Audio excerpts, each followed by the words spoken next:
Hi, it's Nicole. I read 5 books in total in June.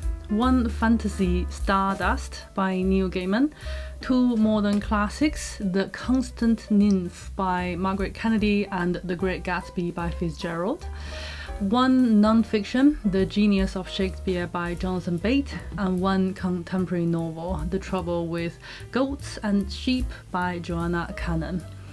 In the order that I read them, Stardust is a 1999 fantasy novel by Neil Gaiman. The novel starts with a song. It's not just any old song, it's Zhang beautiful song. The one that starts with "Go and catch a falling star." Someone ought to make it into a real song so I can sing along. This is the second fantasy novel I read that makes explicit reference to Zhang song. In the first one, House Moving Castle by Diana Wynne-Jones, song is turned into a riddle and a spell. When all the prophecies in song are fulfilled, the witch will catch up with Hull and there will be a final showdown. In Stardust, it refers to the fact that the story is about a falling star and Tristan, our protagonist, sets out on a journey to capture her. Because song links the 2 books up, I kept hearing echoes between them as I read Stardust. A few things stand out to me. First of all, I love the language. I'll read you the scene where Tristan's parents first met. Dunstan, as a young man, wanted to buy a crystal snowdrop from a girl at a store in the fairy market, but she wouldn't take his money.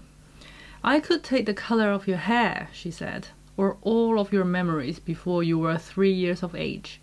I could take the hearing from your left ear, not all of it, just enough that you'd not enjoy music or appreciate the running of a river or the soughing of the wind."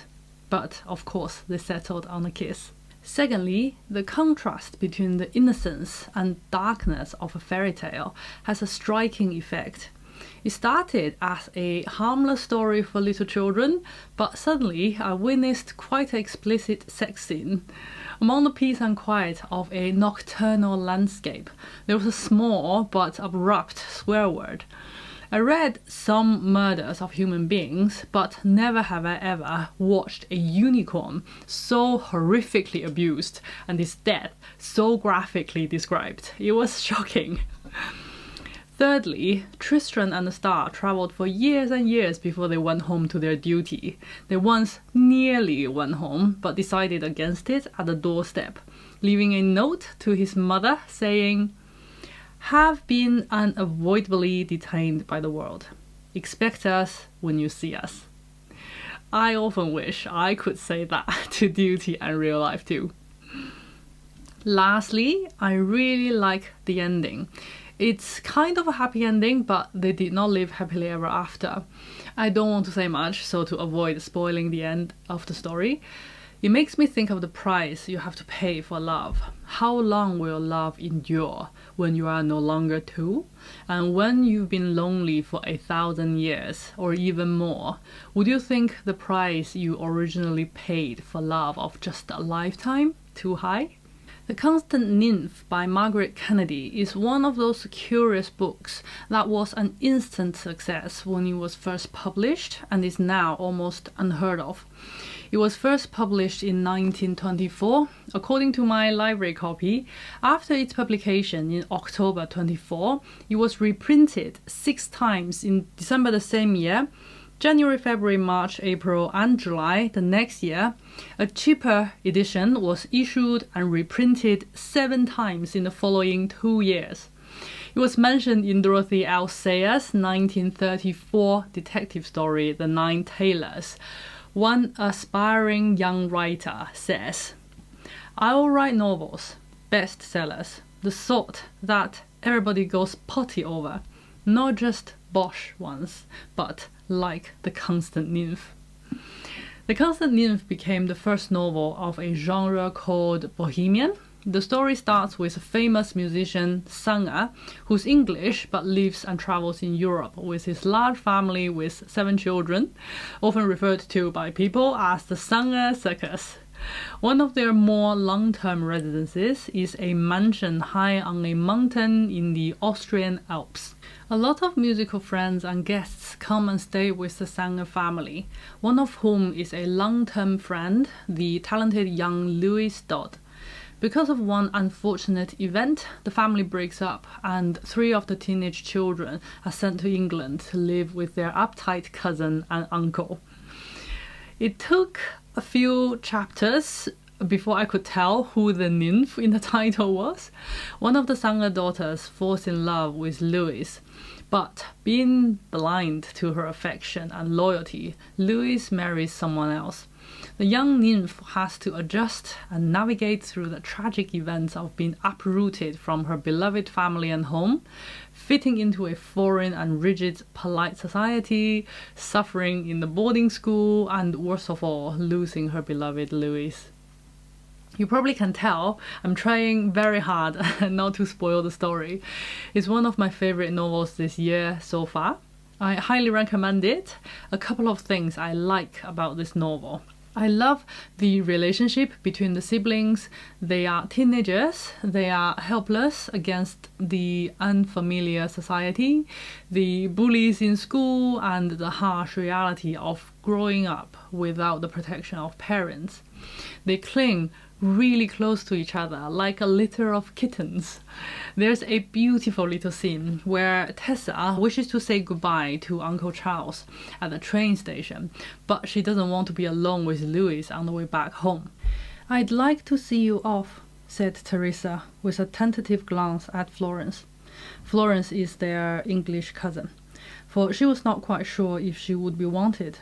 "She can't come," explained Charles. Charles is their uncle, Florence's father. "She has to go to Richmond, so nobody will see me off if you don't." "I'll come too, and carry your suitcase," offered Louis.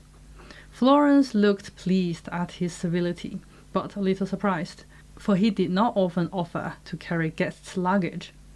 "Sebastian will come too, and carry Uncle Charles' walking stick," said Teresa, who did not want to walk home alone with Louis if she could help it. "Not I," said Sebastian, who was reading a score in a corner of the room. "I'm busy." "Odds bodikins!" exclaimed Teresa. "Don't you want to say goodbye to your uncle?" This oath was secret signal among the Sangers and meant a demand for help. They had found it useful during their life in England. Sebastian immediately pricked up his ears and loyally said that perhaps he would come to the station after all. Paulina, attentive to the password, asked Teresa if she should not also want to see her uncle off. The Constant Nymph belongs to this category of novels written in the 1920s and 30s that has this charming whimsical vibe, which is quite unique to that time period. For example, so far I read I Captured the Castle by Dodie Smith, Cold Comfort Farm by Stella Gibbons, and Christmas Pudding by Nancy Mitford. I love their charming ridiculousness. If you know more titles like this, please let me know. The Trouble with Goats and Sheep is a 2016 novel set in the famous English summer of 1976. Every person who lived through it will reminisce and boast about summer 1976 if you ever complain it's too hot today. There's even a Wikipedia page called 1976 British Isle Heatwave.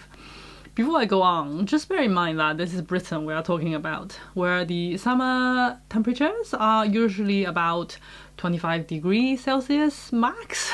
In my city, people would strip half naked as soon as the sun is out, regardless of the temperature. So you might think, what's all this fuss when I tell you the highest temperature of 1976 in Britain was about 36 degrees Celsius? But this was unusual for Britain. There was not a drop of rain for 45 days in parts of the country. There was drought, water rationing, reservoirs dried out, and people could see the former flooded villages below. There was even a minister for drought appointed. This is the setting of our novel. It's been hot here in the UK in June. I was in Leicester for a weekend and I nearly melted. It turned out to be a very fitting book to read this month. I didn't need to imagine the heat that's like background music to every chapter and every sentence in the novel. I could feel firsthand how it beat on my head, burnt my shoulders and confused my mind. The avenue in the novel is a cul-de-sac and a close-knit neighborhood, meaning everyone knows everyone for years and people watch their neighbors through twitchy curtains. A resident on the avenue, Margaret Kennedy, one day disappeared from her husband and home. Inspired by the vicar, 10-year-old Grace and Tilly decided to go look for God, and hopefully God would bring Mrs. Creasy home. We follow Grace and Tilly into each resident's home and learn about various mysteries in people's life. It read like a family-friendly crime thriller at various points. What I love most is the children's perspective of looking at the events and their way of articulating their thoughts and observations. The novel is full of these sorts of delightful moments at the beginning. By the midpoint, I started to feel a bit impatient and that the book is unnecessarily long. By the end, I was a bit disappointed. Have I missed something? Has the author explained everything? Maybe the author decided that she wouldn't tie all the loose threads together or reveal the mystery and just give it an open ending. That's fine, but why did you lead me to think that you will? It's like reading Agatha Christie without finding out who's done it. I felt cheated. The Great Gatsby is a 1925 novel by F. Scott Fitzgerald. By chance, the narrator, Nick Carraway, moved next to a mysterious millionaire, J. Gatsby, and got to know the man at his grand parties as well as privately. Through Nick, Gatsby was reunited with his former lover, Daisy, who was now married to another man.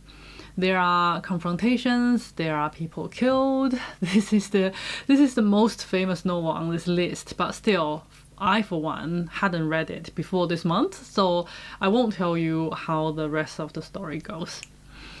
At the beginning, Gatsby looked like a man who created a fantasy world, glamorous illusions for people for no apparent reason except the pleasure it gave him and others.